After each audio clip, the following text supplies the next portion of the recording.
close to ASHI and they work hand in hand. So those two are kind of the ones that are the most popular and the most well known in terms of certifying our home inspectors. So what does it take to become certified as a home inspector? First, in order to get that certification, an inspector has to do 250 inspections. Okay, so they have to be 250 fee-paid inspections. Once they've done that and they've met all the other requirements, they can receive that certificate. So anybody who says they're ASHI certified, you know they've done at least 250 inspections before. Then the other thing that they have to do is pass the National Home Inspectors exam. And this is a really tough exam. It's it's like 200 questions. It takes several hours. There's some really tricky questions in there, and it's definitely a very tough exam. I've definitely worked with a lot of inspectors through training and have trained a lot of inspectors, and it's been my experience that very few people pass this exam on their first try. It's usually going to take 1 or 2 tries to pass this exam. I'd say maybe 25% pass on their first try.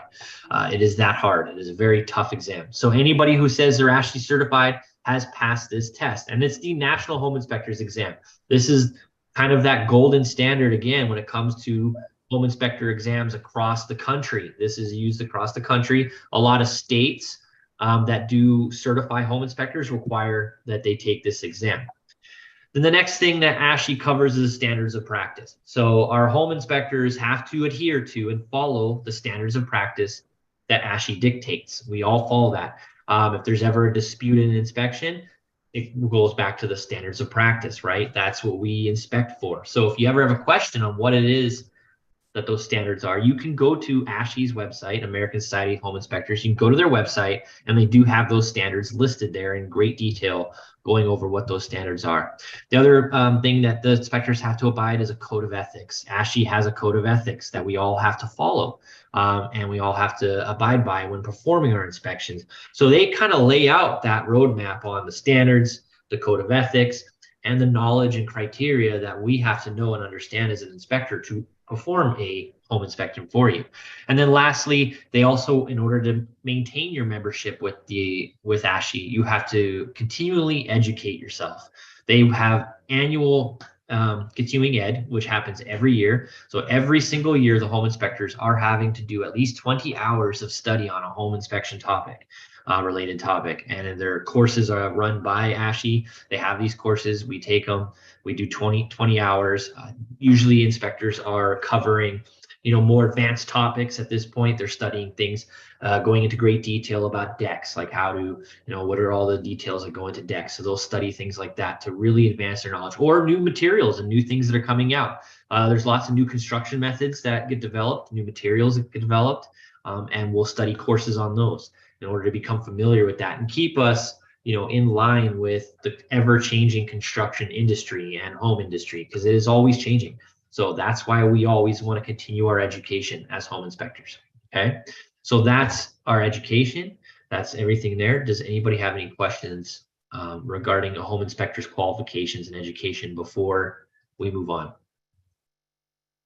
Nope. Okay, I'm going to move on to the scope of the inspection. So the scope is, what is the inspector looking at? What is he inspecting? What is his job when he's out there? And this is a very big topic, and this is something that as a real estate agent, we want to be very familiar with, because our clients, when you have clients, they have expectations. We need to manage those expectations, right? And that's one of the jobs as a real estate agent, is to manage that expectation. So when they order a home inspection, we often find that a lot of homeowners or buyers have this idea of what a home inspection is. And it's not always right. And sometimes they think the inspector can tell them more information than we really can, or let them know about things that honestly we can't let them know. So that's why it's important to manage those expectations, so your client knows exactly what a home inspection is going to do. So that's what the scope covers. The scope covers managing those expectations. So the first thing, and I always keep this in mind, a home inspection is visual only. It's a visual inspection. Okay, we can only see what we can see. We can't look in the walls. We don't have x-ray vision. So anything that's hidden or out of sight, we're not going to be able to see. So imagine it's a snapshot in time. We arrive to the house on that particular day at that particular time. That's what we're inspecting, is a snapshot of that. We're only able to tell you what's going on that day while we're there and what we can visually see. So again, it's a visual inspection only of readily accessible systems and components. What does that mean? Readily accessible. That means it's easily accessed by the inspector. So a good example, that would be an electrical panel. That's easily accessible. They're always there in the open for us to get to. And they have some screws holding the cover on. So we unscrew those and we pull that cover off and we can see the wiring behind it. That is readily accessible.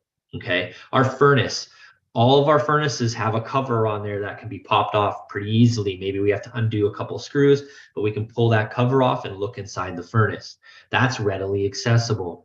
Our wiring in the wall, that would not be considered readily accessible. If we have a junction box, that would not be considered readily accessible as well. So those are things that we would not look at or would not see. So it has to be readily accessible. We got to be able to get to it pretty easily. If it's difficult or we start having to break things open, then it wouldn't be something that we looked at. And again, it's only the systems and components of the house. So when we look at a house, what systems does that include? That includes your roof, your exterior, your interior, the garage, the electrical system, the plumbing system, and the HVAC system. Okay, those will be the systems and any components comprised of those systems. Okay, so then what are we doing when we're inspecting? What is the primary thing that we're trying to accomplish with our inspection? That would be identifying safety hazards. That is the job of the inspector. That's what we're there to do, is to identify those safety hazards for your clients so they know and they're aware of them, right? When they move into that house or when they purchase that house. We're not code inspectors. We're not there to tell you if something is up to code or not. That's not our job. That would be the code inspector from the city when it's being built and look at that. But we're there to identify the safety issues. Now, there's overlap that does happen. And this is where the confusion comes in a lot of the time. There's overlap on code and safety, right? A lot of code that is created is because of a safety hazard. Some safety issue occurs, and as a result, the city creates this code to prevent that safety hazard again. Like stairs, for example. Stairs, if they're built incorrectly, are not safe, and someone can get hurt. So that's why there is code to cover the building of a stair, and there's exact code. So an inspector, if he sees that the stairs aren't built correctly, he's going to let you know and tell you that the stairs aren't built correctly. So that's where the overlap comes in. Yes, those stairs are not to code because they weren't built correctly, but they're a safety hazard. So we definitely do have some overlap when it comes to city code and building code, but not everything. So like a good example of what we wouldn't tell you are the floor joists, which are part of the supporting structure of the floor. Are those built to the right width? We wouldn't tell you that. Are we using the right material for that load of that house? That's some serious building code that an engineer or a contractor, when they're designing the structure, gets into. So those types of codes, we would not be talking about or pointing those things out. Okay. And then on top of safety hazards, that's one thing we look at. The other thing we're going to look at is identifying significant defects. So we're going to point out any sort of severe defect with a component or a system of the home and let you know that it's defective, that it doesn't work, or the material is failing, right? And it's no longer, like your plumbing, your pipes under your house. If we see plumbing that is defective, that the galvanized piping is rusted and corroded and starting to leak, that's defective piping. We're going to point that out. We're going to let you know that the piping is rusted and it's time for it to probably be replaced. So we're going to let you know of that. And that same goes for your roof. If we see that the roofing material has worn out and is no longer doing its intended purpose, we're going to point that out and let you know it's defective. Okay, so that's another issue. So it's safety hazards and defective items in the home. Okay, we're going to point those things out. And then next thing we're going to look at is we're going to identify any systems or components in your home that are at or near the end of their service life. Okay, so that would be your water heater, your furnace, your AC. We're going to look at those things, and your roof would even fall under that, and tell you Hey, you know what? Your water heater is 12 years old. So it's getting near the end of its service life. I mean, or it's past its service life at that point at 12 years old. I mean, most water heaters now are only good 8 to 10 years. So if we have a 12-year-old water heater, it's past its service life. And we're going to point that out and tell you in the inspection. So you are aware that, hey, maybe the water heater's working now, it's functioning, but it's past its life. So expect it to fail at any point. You should be aware that it's going to fail at any point. So if you see a comment in your home inspection saying that the AC or the furnace is at or near its life expectancy, then let your client know who's buying the house. Let them know, hey, you're going to need to budget you're going to buy this house. Let's budget so that you can replace that water heater, because it's going to fail at any time. It could fail tomorrow. It could fail a week from now, or it could go for another couple of years. But they should be budgeting and preparing to replace those systems that we identify as at or near the end of its life. Okay. So always, when going over those reports with your clients, let them know that they should budget for that. Now, I already kind of touched over this. Again, we are not a code or regulatory inspection. So there is overlap. Some home inspectors may say, hey, you know what, those stairs aren't built to code. But that's because it's a safety hazard. We don't want people falling downstairs because they're not built properly. So we're going to point stuff like that. Or your hand railing. Is there a hand railing on the deck outside? Or a guardrail on the deck side outside? We're going to point those types of issues out. I see a question came in here. Are you able to tell if a structure is constructed without permit that meet building code? No, we cannot. I cannot answer that question for you. A home inspector cannot tell you that it looks like this house was built without a permit. We can kind of, an experienced home inspector can expect kind of suspect that that's the case. We may look at a bathroom and go, well, looking at this bathroom, that toilet is too close to the shower. Well, that doesn't meet building code, and that could be a potential safety hazard. So the home inspector is going to say, yeah, I mean, it looks to me like things weren't done correctly here. I'm going to point it out to you because it's a safety hazard, but he can't explicitly tell you, yeah, no, that's not built up to code, because he's also not necessarily familiar with all the building codes. Okay, that they're not trained on building codes. They're trained on the important safety hazards and defects that we need to spot and point out. So they can't necessarily tell you that. Now, what he can say is it's not correct. It's a safety hazard. We recommend that you consult with your local building authority and with the owner of the home and see, was permits pulled on this house? We recommend you take a look at that. Go check to see were permits done on that remodel. It's going to be on file. Anybody can go get it. You should be able to go get it. And there is a lot of times there is no permits on file. We do find that, someone remodels a bathroom and doesn't get it permitted. So that answers that for you. So moving on, that covers the scope of the inspection. Again, when in doubt about the scope, if you have any questions, you can always consult the website for the American Society for Home Inspectors, because they list out the exact standards a home inspector is supposed to follow there. So you can always go there. You can also read our reports. The top of our report, the very beginning, kind of lays out what the scope of that inspection is based off of. Okay, so you can always consult that as well. So these are things to have in mind and to keep aware of and know, so you can manage those expectations with your clients when they're getting their home inspection. So next up, let's talk about preparing that home. How do we want to get it done? So let me see if this shares with you. I don't know if you can hear the audio, but let's go ahead and play this video. This is going to kind of walk you through what it is you should do when preparing your home.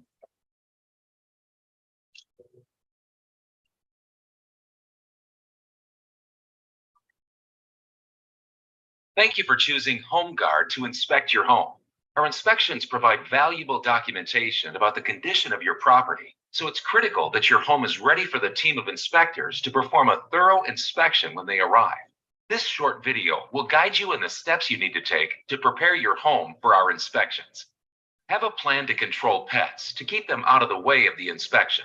This could mean isolating dogs, cats, or other mobile pets in certain rooms. Be ready to safely move the pets to a separate room when the inspector is ready to examine the room with the pets in it. Next, an inspector cannot examine what he or she cannot see. Locks should be removed from exterior gates to allow full access and from electrical panels to allow for a complete inspection. Also, make sure all rooms and closets are unlocked and accessible.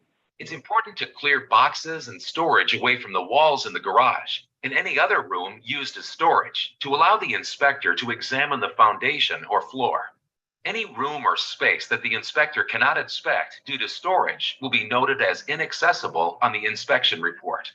Coming back to inspect that area at a later date could ultimately delay the transaction. And remember, inspectors are not allowed to move your belongings, so taking this step before the inspection maximizes the value for you. Open or remove window coverings that block viewing of window frames and casements. Make sure the attic, if you have one, is accessible. If the attic access is located in a closet, make sure the shelves under the access are free of storage and clothing.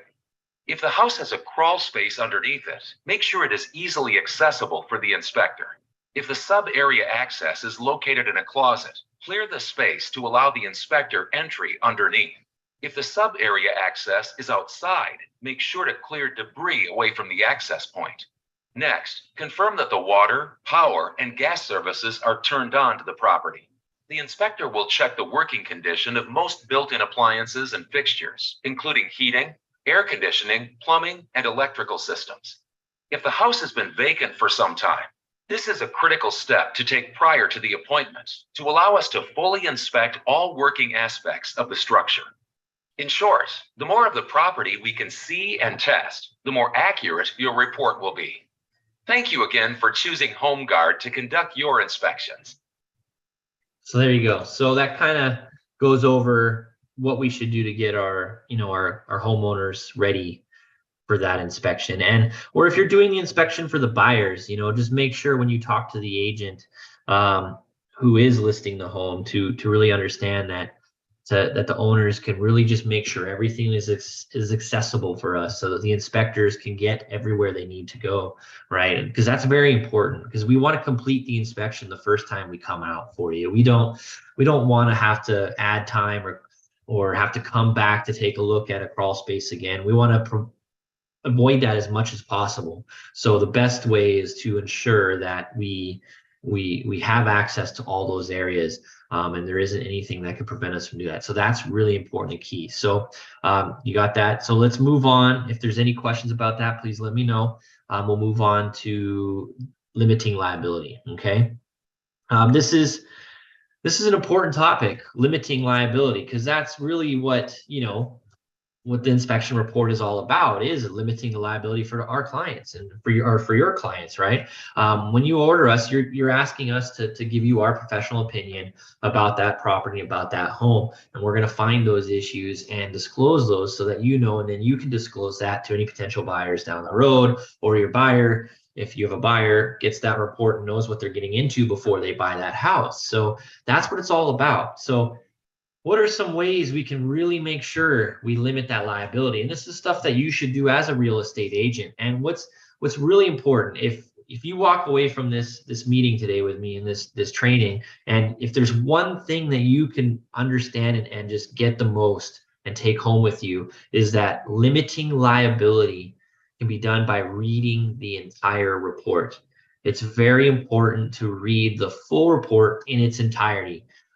We get a lot of phone calls from people who may have just looked at that first page of the report, first couple pages that have the summary with the pictures, and they look at that and then they go, oh, well, I didn't see that.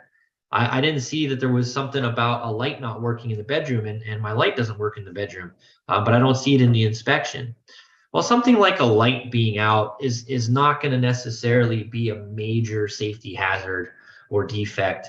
So it's not going to be front and center in that summary of the report. But if you look in the report, in written in black is other issues that are, in the opinion of the inspector, not as significant. They're kind of like smaller issues that they should be aware of and they should know. And a light bulb being out or a light being out would fall under that category, or a light switch not working on a door or something on a room. So that's something to make sure you look for, is read that entire report over, because oftentimes there are comments in the report that are not on the summary page, and those comments may cover something that someone has a question about. So make sure we read that thing over and over again, just to know. Because also we'll get questions is, why didn't the inspector inspect the attic? But written in the report is why he didn't inspect the attic. So read that and know why we didn't check something. Okay, so know that before you get caught off guard, right? Because if someone then asks you and you don't know, but it's written in the report, that doesn't, that doesn't look good. We should definitely read it and be familiar, so when we're talking to people, we know exactly what's going on with that house.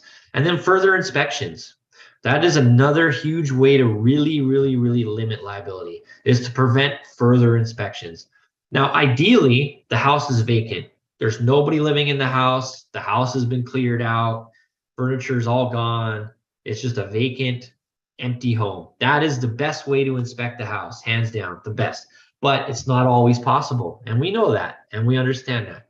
It's not always possible for the homeowner to move out before you list the home. So how can we limit the number of further inspections? Is, again, we talked about in the prepping the home, how to get that home ready. Make sure the homeowner clears things from around the edges of the garages, around the outside of that, the perimeter of the garages. Clear the stuff away from that so that we can see the walls all the way around. That's a very common way for termites to get up in the house, is the garage walls. It's a very common way. We find damage there. We find other sorts of issues there. So always try to move that stuff away from the garage walls, clear that house out, make sure we got access to the crawl space, the attic. There's a lot of important things in those areas. So if we don't inspect it, well, you don't have a complete inspection. And, if you were to go ahead and continue with the sale of the home without having the further inspection completed, well, you could be missing out on some big ticket items, right? Like foundation problems. So if a further inspection is called out in the inspection, if it does happen, let's make sure because we read the report, we know that it exists, and we get it taken care of. Let's get that stuff moved. Call us back at HomeGuard and say, hey, the homeowner has the garage cleared out. Everything's moved away from the walls. Can you guys come back and take a look? Yes, we'll come back. And we're not going to charge you to come back to take a look at that garage again and check the walls. If the attic, we couldn't get in the attic because the tenants who were living in the house had the closet full of stuff, and the inspector just couldn't climb up the ladder there because he couldn't get his ladder there. Well, once the tenants cleared those things out, have us come back, then we'll check that attic. And again, no charge for that. We'll do that for no additional charge. And that's one of the things about using HomeGuard, is that we will do that. Most other companies, most other home inspectors will not. They will not come back, not unless you gotta pay them to come back. They don't, because they don't have that ability to do that, because they're usually just a one-man operation. Okay, so again, by limiting liability, we can make sure we read the entire report so we know exactly what's going on with the house. And then further inspections. Let's avoid further inspections as much as possible. And when they do happen, let's get that taken care of before we close escrow and move on from that house. Okay. So this brings me on to the next part of my presentation, which is more of like a show and tell. Let's go over some stuff that we see, common things that we see most often in the field. And let's talk about them. Now, a lot of these pictures were taken on inspections. They were taken by me on the inspections when I was out there. And, this is stuff that I ran on when I used to inspect. And I saved a lot of these pictures over the years because they're great examples of things that we run into in the field. And we talked about an area being inaccessible. Inaccessible meaning the inspector can't access it to do the inspection. And this is a way we, prevent issues and liability. This is a way that we can find other things going on. And if stuff's covered up and we can't be seen, then we can't inspect and report it, right? So like this, in this picture here is a laundry room that's just full of stuff. This laundry room area was just full of stuff. There's a bookshelf here with stuff piled up. I can't open and close that door. There's a door behind a bunch of stuff, so I can't even inspect the door. So I don't know if there's anything going on with that door. There's an electrical panel that is got a bunch of stuff in front of it. It's not very safe for the inspector to try to unscrew that and take a look at that wiring with all that stuff. So he can't look at that electrical panel. So now we don't know what's going on with the door. We don't know what's going on with the electrical panel. There's also, it's kind of hard to see, but there's a little string hanging down. That's a string to an attic. You pull that and a ladder comes down and you can climb up into the attic.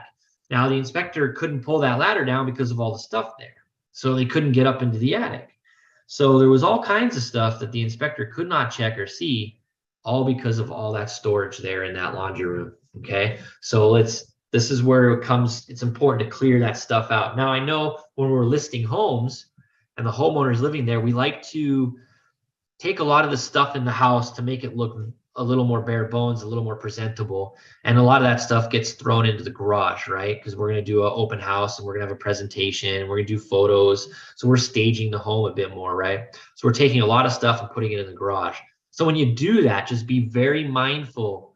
Either have the inspections maybe done before that, or if you're going to have the inspections after you've already staged the home and prepped the home, then be mindful that we take that stuff and we pile it in the center of the garage.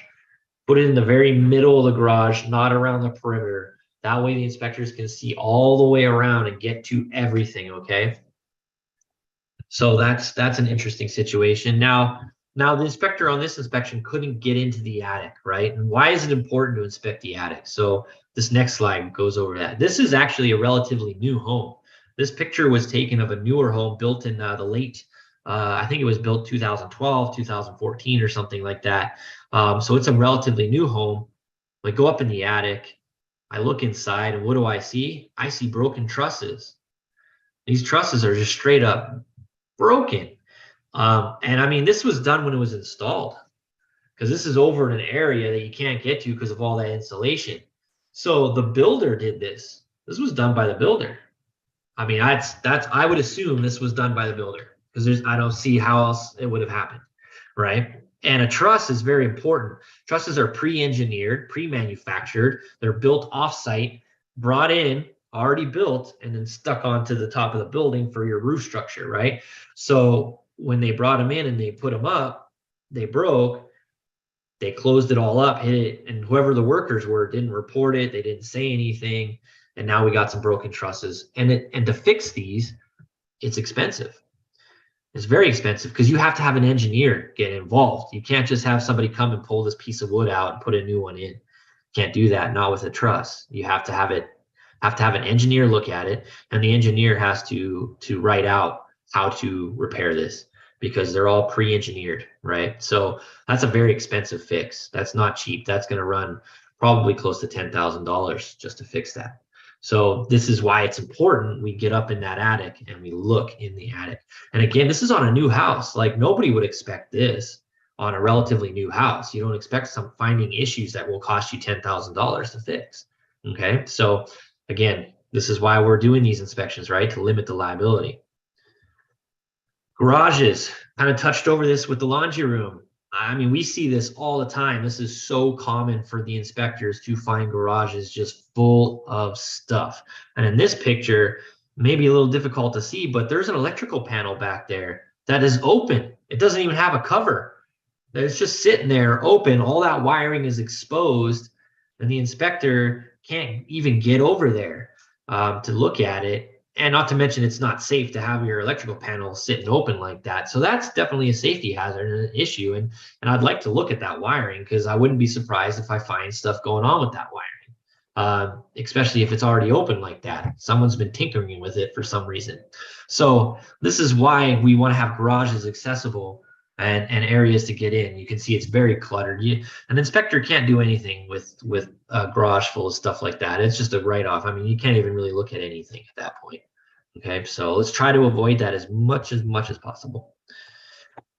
What can we find inside of an electrical panel, right? So here's a good example of an electrical panel in a garage that was done incorrectly.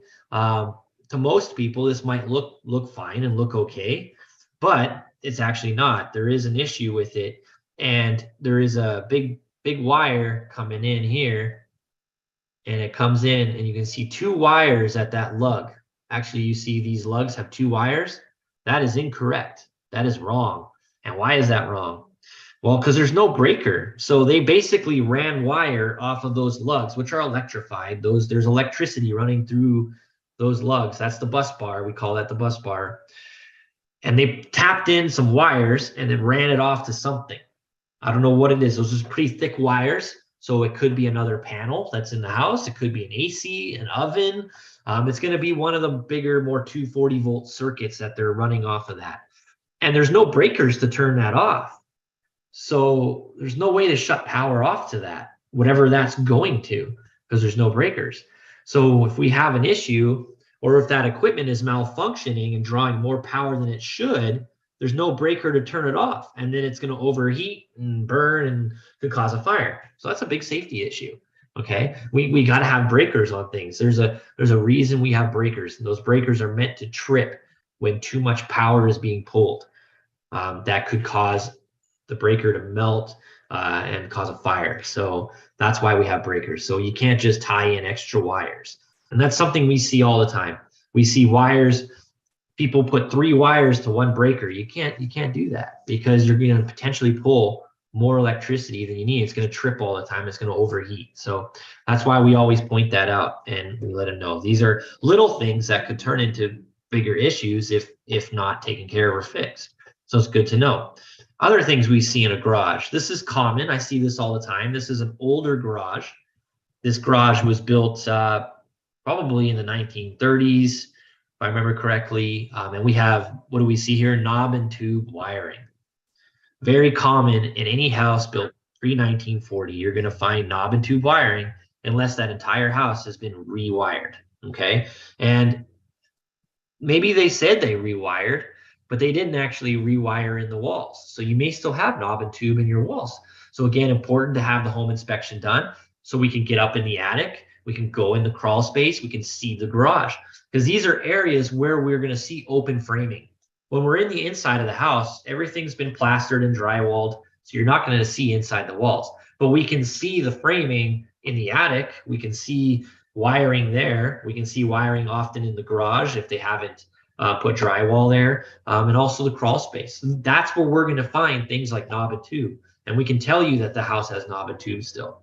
And in this case, this is totally illegal and improper wiring. You can't take new wiring and connect it to knob and tube.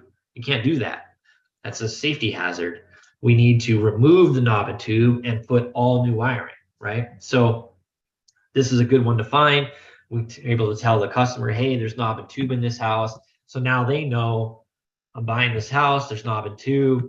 I'm looking at probably $10,000 or more to rewire the home. Okay, so that gives people a sense and idea of what they're looking at in terms of a budget down the road and knowing. Okay, so moving on, under the sink, common area. That's an area we always look under the sinks because we want to see the plumbing under the sinks. We want to know if there's any leaks. We want to know if the plumbing was done properly, and we want to look and see if the plumbing is getting older or defective. And also, is there any water damage to the cabinetry underneath? We want to know that. So we want to look under the sinks. And again, in a lot of houses that are staged and prepped for pictures and for showing, what happens? They take a lot of stuff, the homeowner, and they shove it under the sinks and they stick them in there. And so we see storage like this all the time underneath the sink. I see this so often, and the inspector can't see anything. You know, I mean, we'll try to move stuff around to try to get a better view, but even then that gets difficult to try to move. It's just a mess. Things start falling out and it creates a problem. So there's a lot of inspectors that just go, hey, I ain't gonna touch it at this point. I don't want to touch it. Some guys might, some guys won't. So you know, that's why we want to clear out these sinks and make sure we can see under, because underneath we can see a lot of stuff. Now, in the case of a house, there was one house I inspected where the sink was full of stuff. I asked the homeowner who was there, could you clear it out? And he said, sure. And he cleared it out for me. And this is what I found underneath this kitchen sink. I found this plug that's been just DIY. I mean, the guy just did it himself. He tried to keep the plug in there from coming out. So he used duct tape. He wrapped all his duct tape to keep that plug from popping out. And even that wasn't successful because it's still popping out. So, I mean, that's what I saw under the sink. It's an easy fix. That's very, very easy to fix. We just get a new cover plate, we put a new cover plate on there, screw it in, taken care of. But it's potentially a dangerous situation because it's underneath a sink. We have water underneath the sink, right? That could happen. We could have a leak, and that water could leak and get onto the electrical there, and that could create an arc or a spark, and that could cause a problem. That's why we want to contain our wiring in a box. So that is a simple fix that could prevent a big problem down the road, or a fire hazard or a safety hazard. Okay.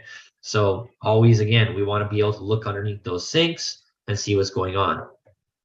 Crawl spaces, very important for us to check the foundation. A lot of stuff that we can see under the house. A lot of the times your termite inspector, this is where he's going to find termites under the house. The home inspector is going to find plumbing issues underneath the house, electrical issues, damaged wood underneath the house. If our bathroom, is it rotted underneath from a leak? Foundation, is it got cracks? Does it show any issues? What's the structure look like underneath there? This is all stuff that we're going to see underneath the house. But if we can't get in there, then we don't see it, can't report it, and that could lead to problems down the road. So let's make sure we can always get access, and we'll see outside accesses like this all the time, where we get into the crawl space from the exterior, and this is common to find boxes and storage. People want to store stuff, right? We move into a house and we fill it with stuff. That's just what we do. We fill it with things, and we'll try to put stuff all over. Well, there's a good area to store some stuff that you don't want to keep in the garage or in a closet, is like empty boxes or pieces of wood and things like that. People will throw it in the crawl space. So we see that all the time. So let's make sure our crawl space is clear. And not only the hatch, open up the hatch and take a look. Is there anything shoved down in there in the crawl space that's going to keep the inspector from getting in? Because we do find that often, that we can't actually get into the crawl space even though we had access to the hatch. Okay. So what do we see underneath the house? What types of stuff are we going to find? This is like an extreme example here. This is a horizontal crack in a foundation. This is a pretty bad one that I found on a house. And I do run into this from time to time, but this isn't something I see often, right? This is kind of a more rare situation, but this is definitely a good example of what we can find underneath the house. In this case, it's a horizontal crack. To fix this is going to be a big deal. It's not going to be quick. It's not going to be easy. It's not going to be cheap. Okay. Because the only way you can fix a horizontal crack, the correct and the right way to fix it, is to redo the foundation in that area, to knock that out and rebuild it. That's the correct way to do it, because the horizontal crack is created by a defect. Usually it's a defect in the build. When the builder built the house, it's because they put the reinforcing steel too close to the outer edge of the form, and then they poured the concrete in, and then when they poured it in, that steel is too close to the edge, and concrete is porous. Water will pass right through concrete. Concrete is not waterproof. And so over the years, with weather and stuff like that, water passes through the concrete.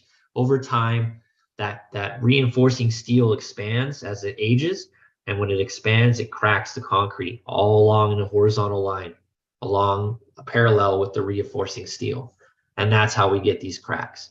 So the only way to really fix it, again, knock it out and rebuild it. So when you have an entire wall like that is cracked, a repair along that is probably going to be, it's going to definitely be in the tens of thousands of dollars to repair that. Okay. So we want to know what's going on underneath the house. That's another area where we have big ticket items. Okay.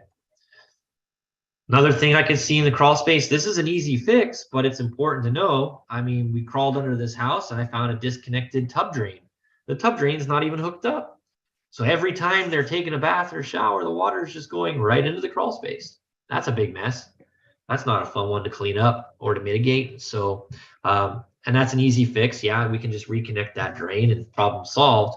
But who knows how long that's been like that? It could have been like that for a while before the home inspector comes along and sees it. So again, always want to check under the house. Limit your liability.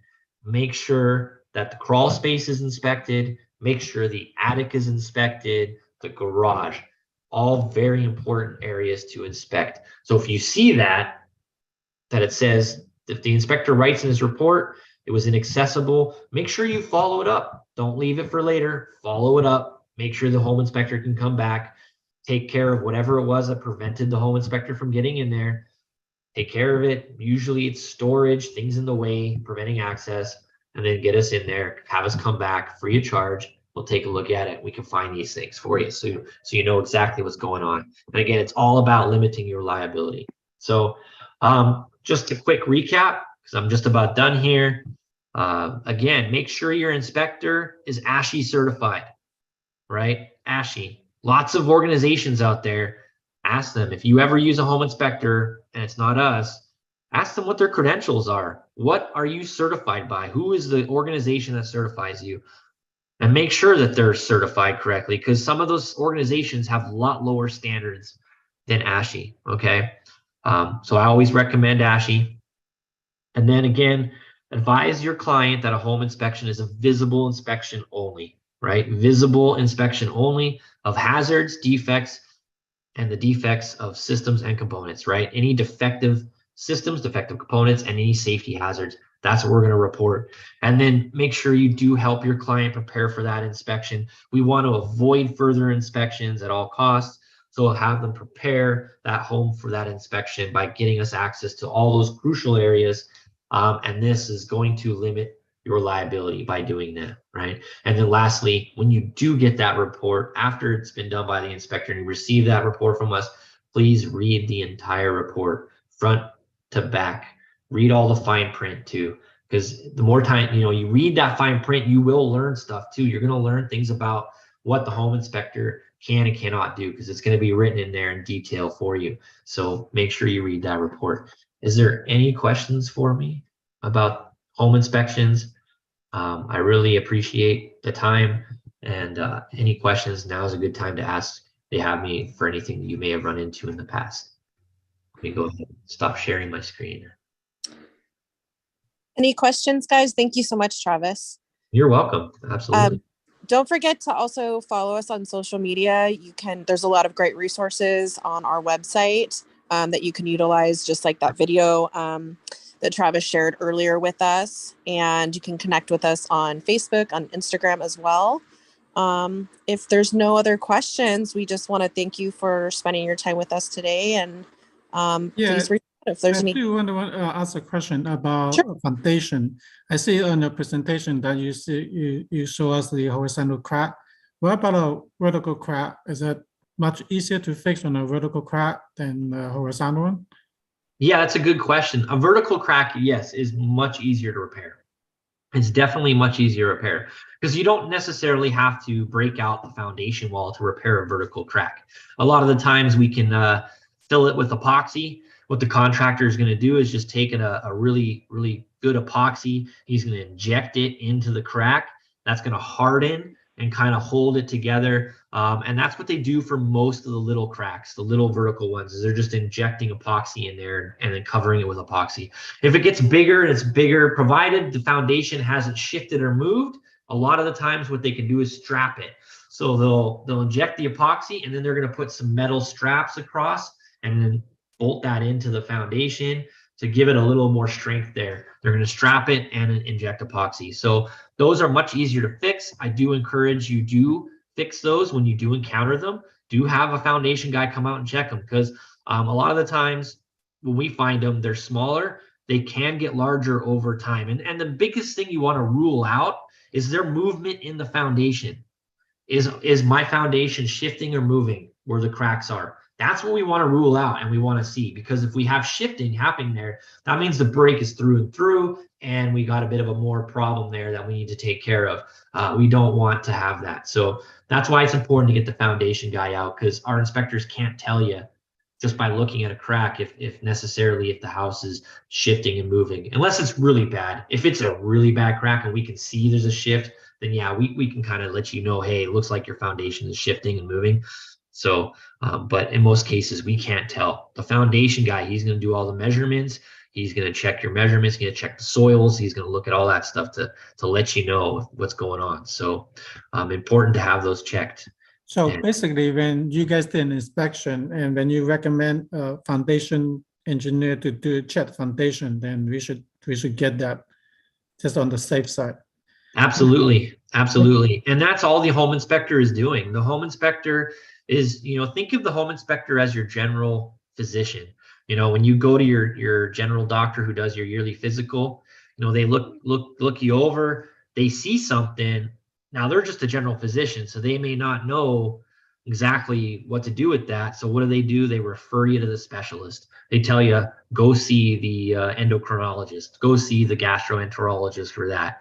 They're going to tell you to go see those guys to get the more specialized look at that. That's exactly what a home inspector is doing. We're doing a very general look and a general, a cursory evaluation of the home, physical, I guess you could call it, of the home. We're going to tell you that we see that there's an issue. We see a symptom of an issue that could lead to something bigger. And you should get the specialist out to really evaluate it. And in the case of foundation cracks, that would be your foundation guy.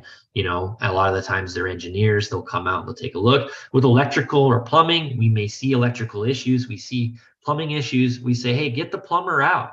Get the electrician to come take a look at this, because they may see, they're going to be able to take a more in-depth look and tell you a little bit more about that system than we can. We know that there's some issues, but is there some bigger issues that we can't see because we are not electricians?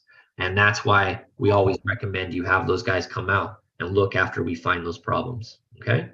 Yeah, I see a lot of crack on the floor, like driveway or the garage. Are those a major concern or not? In the garage, you typically know, with the way that they used to build garages, they used to use a thinner amount of concrete, and it's like a floating slab. It's just a floating piece of concrete, and the perimeter garage wall is going around that. So it's actually not even connected to the perimeter wall. And so that just moves with the soil and over time cracks. Same with driveways. I mean, driveways that are concrete are going to crack. How soon or how bad depends on how well and how skilled the concrete guy was who did that work on that concrete. So if you get a guy out there who does really good concrete work, it may last longer before that driveway starts to crack. And if he installs it correctly, it may last longer. But I mean, the fact of the matter is it's going to crack. It's going to happen. What are cracks in the wall? Now, if we're seeing cracks in the wall, I mean, it depends. It depends on those cracks, really. If they're really big, cracks, and you can see that the wall has shifted, then yeah, that's probably a structural issue. But it's common. Drywall cracks very easily, right? Plaster cracks very easily. So it is common to see small cracks, and you're going to see those typically around doorways, around windows, and at any joints. That's where we're going to see that, because our house does move. The house is always moving. Every year, all the houses here in the Bay Area move, for two reasons. I mean, we have earthquakes, and we have soils are moving because of the earthquakes. And we also have a lot of rain that comes once a year. And when those rains come and the soils get saturated from the rain, the soils expand, right? They really expand a lot. And so what happens is the house rises. The house rises from the expansion of the soil. So that causes everything to shift and move. So you'll get little cracks that come out because of that. Those cracks are okay. I mean, that's fine. That's normal. That's a normal crack. And then when everything dries, as the summer months come on, everything drops again. The house shifts and settles, and it creates those cracks. It's very common if you live in Milpitas, or if you live in Santa Clara or anywhere along the bay there, along the bay. A lot of those areas in the winter time, after it's been raining, you might have doors in your house that won't close. They won't close or latch anymore. And that's because the house shifted. But then once it dries up, now suddenly those doors are working again. They're closing because the house went back down, and now the door will close. That's very common. We see that all the time. That we don't necessarily need to be worried about because it's normal. What we do then need to really have evaluated is if we have a lot of heavy shifting, a lot of big cracks, and things where it's not even, it's separated like this. That's where we want to have it more further evaluated and looked at, okay? But small little cracks around the windows and doors, very common. You'll fix it, and it will probably come back next year. Any other questions? Great, thank you. Yeah, you're welcome. I guess we have no more questions. All right. Well, thank you so much, everybody. I appreciate it. Thank you for having me, and hope everybody has a good weekend. Thank you guys. Have a wonderful Thank day. you. Thank you. Bye-bye. Bye.